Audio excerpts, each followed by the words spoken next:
आजच डाउनलोड करा आणि तुमच्या आवडत्या मालिकांचा आनंद लुटा। नाही बस झालं, आता नाही जात आम्हाला। मला का थोडं खावा की।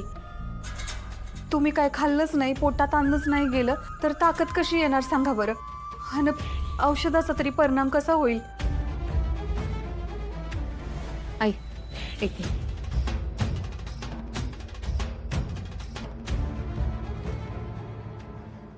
आई ताप उतरलाय आता। एकदा बीपी कंट्रोल मध्ये आलं ना की अशक्तपणा भरून काढायला गोळ्या देईन हं। एवढ्या लवकर ताप गेला? डॉक्टर तर म्हणत होते ऍडमिट करावं लागेल। आत्याने येऊन तर चमत्कारच केला म्हणायचा। तेजू अगं, आजारी माणसाच्या अवतीभोवती त्याला धीर देणारी, त्याची काळजी घेणारी माणसं असली की नाही की निम्मा आजार तवाच पळून जातोय त्याचा। आणि मग उरलेला औषध गोळ्यांनी बरं होतंय।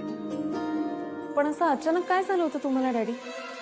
काय झालं ते नीट नाही सांगता येणार, पण सुनबाई पडल्यापासून 2 दिवस आमचे त्यांच्याच काळजीत गेले। आता त्यांना काहीतरी करून खायला तर घालावं लागणार। गेलो स्वयंपाकघरात आणि तिथं आम्हाला स्वयंपाक करणं किती जबाबदारीचं काम आहे त्याची जाणीव झाली। आम्ही मारे बाहेर बसून दारात बसून लोकांना शहाणपणा शिकवत असतो। त्या दिवशी आपल्या घरातल्या स्वयंपाकघरानं 2 तासात आम्हाला सगळं शहाणपण शिकवून टाकलं। घर चालवणाऱ्या बायकांचं महत्व आम्हाला कळलं।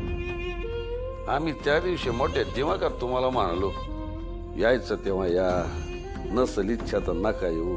पण आज आम्ही आमचे शब्द मागे घेतो। हे घर तुमच्याशिवाय चालूच शकत नाही। तर आज आम्ही तुम्हाला विनंती करतो, इथून पुढे घर सोडून कधीच जाऊ नका। या घरात राहा, काय पाहिजे ते मागा, आम्ही तुम्हाला आणून देऊ, पण हे घर सोडून जाऊ नका। नाही मला कधीच नाही जाणार। आम्ही इथंच आहे तुमच्या सोबत। डॅडी ही गोळी घ्या। ताप उतरून अशक्तपणा गेला ना की तोंडाला चव येईल।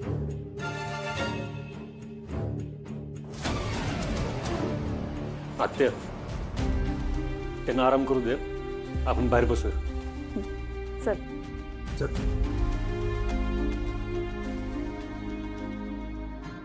आम्ही निघतो आता, काय लागलं तर सांग।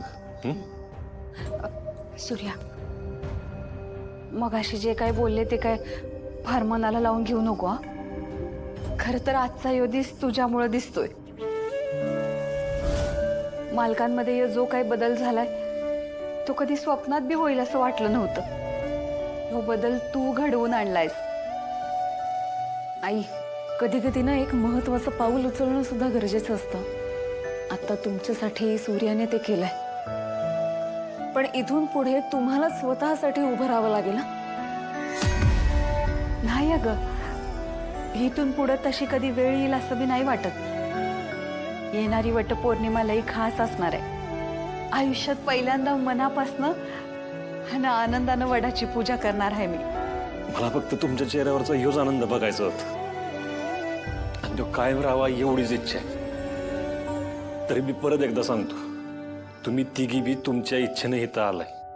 तुम्हाला जर इथं राहू वाटलं नाही, कोणी त्रास देतं असं वाटलं तर तुमच्या घरचा दरवाजा तुमच्यासाठी कायम उघडा असतील।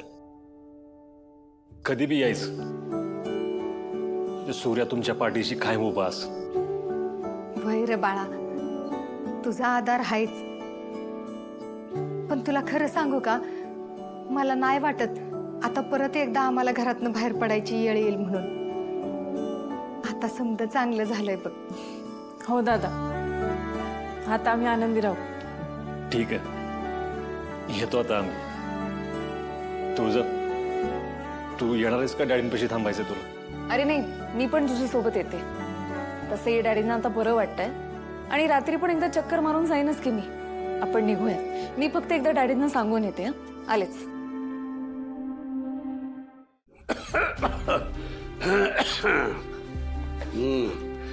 डॅडी डॅडी पाणी देऊ का? तुम्हाला बरं वाटतंय का? नाही तर कोणाला तरी बोलवतो। ए छत्री, सगळं कुठे आहे? बाहेर हॉलमध्ये आहेत.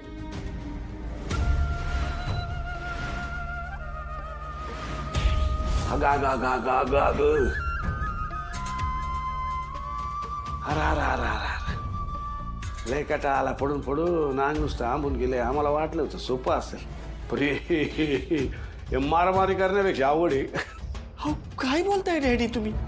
तब्येत बरी नाही म्हटल्यावर आराम करायला पाहिजे की नाही? कोण तब्येत बरोबर? तुमची. ए छत्री, तुला माहिती आहे का हे जालिंदर निंबाळकरला ताप बी विचारून येतो. काय बरं आता तू बी फसलाच म्हणल्यावर अभिनयाची गोळी कामाला आले म्हणायची. अभिनय? मग तुला काय खरं वाटलं काय? अरे कसे पैशाची गोळी झाली ना ताप बी चढवता येतो आणि ब्लड प्रेशर बी वाढवता येतं. डॅडी जे सगळं नाटक होतं. हा जालिंदर निंबाळकर असा डाव टाकतो ना एकाच चालीत सगळी प्यादी बाद. डॅडी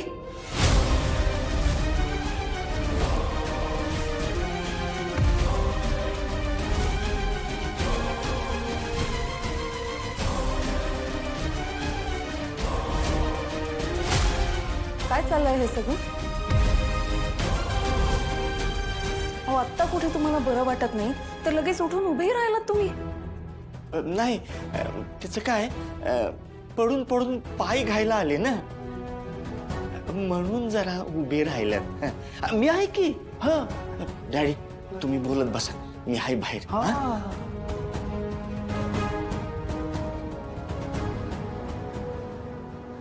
या जाऊ बापू या. जात होतो म्हणून म्हणलं गाठ घेऊन यावं. काय काळजी करू नका. आमच्या लक्ष्मी आता घरी परत आल्या आणि आता ठणठणीत बरे होतो का नाही बघा. डॅडी या सगळ्या त्यांच्या इच्छेनं इथं आलेत. कारण किती काय झालं ना तरी या घरासाठी इथल्या माणसांसाठी त्यांचा जीव तुटतो म्हणून मी बी काय बोललो नाही त्यांना.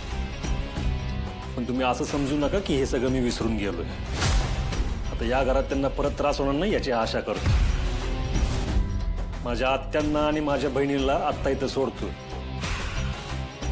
पण एक गोष्ट कायम लक्षात ठेवा, माझी नजर तुमच्यावर कायम असेल. तर परत त्यांना इथून घेऊन जाण्यासाठी मला परत इथे यायला लावून नका. येतो.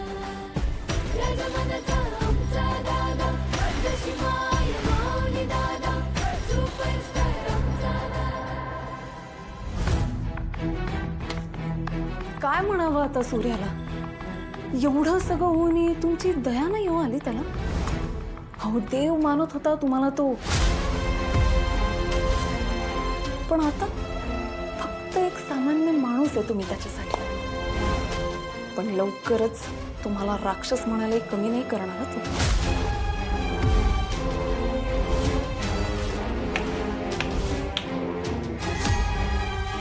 तुमचा उलटा प्रवास आता सुरू झालाय डॅडी.